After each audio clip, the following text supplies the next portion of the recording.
ఒకటి అదే విధంగా రైతు బంధు పెట్టారు. కానీ ఇచ్చిన హామీలు ఇంటికో ఉద్యోగం కానీ అదే విధంగా 3 ఎకరాల భూమి కానీ ఇచ్చిండ్రా?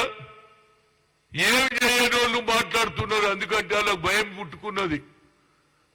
మా పార్టీ ఉంటుందా పోతుందా? ఒకరి తర్వాత ఒకరు ఈనాడు కాంగ్రెస్ లో చేరుతా ఉన్నారు. కాంగ్రెస్ మీద అభిమానం పెరిగింది ప్రజలకు. ఇవాళ సోనియా గాంధీ తప్పనిసరిగా అమలు చేస్తుందనే నమ్మిక ప్రజల్లో ఉన్నది.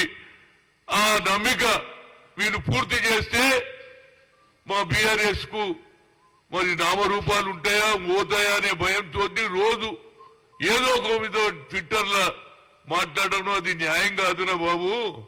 మేము తప్పనిసరిగా అమలు చేస్తాం. అమలు చేయనప్పుడు మాట్లాడితే I can understand. Already bus పెట్టేసిండ్రు. ఏది ఇవాళ బస్సులలో ఫ్రీ అన్నం ఇచ్చేసినాము. అదేవిధంగా మహిళలకు సాయం చేయాలని గతంలో రాహుల్ గాంధీ గారు 74 అమెండ్మెంట్ తెచ్చి పంచాయతీరాజ్ నగరపాలికలలో బిల్లు తెచ్చారు. ఇవన్నీ మేము చేసినాం. రేపు చేయబోతున్నాం. దానికి ఇలాంటి అలిగేషన్స్ బాగలేదు. ప్రజలు నవ్వుకుంటున్నారా బాబు. మీకు అర్థం చేసుకుంటారు. మీరు ఏం ట్విట్టర్లో చేసినా పేపర్లో అరే ఒకడు అడుగుతున్నాడు, अरे क्या जी बीआरएस वाले को अभी क्या जल्दी है, आप लोग करते बोले तो इन लोग क्यों रोजाना बयानबाजी कर रहे అంటున్నారు. దాన్ని తగ్గించమని చెప్తున్నా. నేను బాలలాగా మాట్లాడాను. ఒక కల్చర్ మీకు 10 ఏళ్ళు మీరు ప్రభుత్వంలో ఉన్నారు.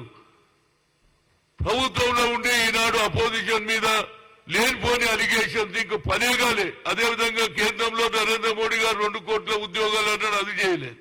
వీటికి అన్నిటికీ ఒకటే భయం చుట్టుకున్నది అటు బీఆర్ఎస్ కు ఇటు బీజేపీకి.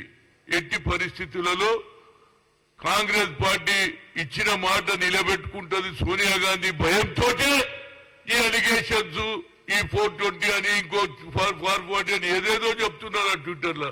ఇది మంచి పద్ధతి కాదనేది నా ఉద్దేశం. ఒక సీనియర్ నాయకుడుగా ప్రజలు ఈనాడు నమ్మికతో ఆనాడు ఏది 28 కాంగ్రెస్ ఫౌండేషన్ లో డిక్లేర్ చేశాము. ఇంకా 6వ తేదీ దానికి టైం ఉన్నది. ఏది వైట్ కార్డు అదే విధంగా ఆధార్ కార్డుతో వచ్చినటువంటి వాళ్లకు అన్ని అందించడానికి ప్రయత్నం చేస్తుంటే మీరు ఈ అలిగేషన్స్ మానుకోండి. తప్పనిసరిగా మేము అమలు చేస్తాం. మరొకసారి చెప్తున్నా, ఇలాంటి అలిగేషన్ల ప్రజలు పసలేదు. మీరు ఏమన్నా చేసి అడుగుతాయి. ఇప్పటిదానికి ఎవరికి ఇచ్చిండ్రా బాబు? 3 ఎకరాలు ఇచ్చిండ్రా?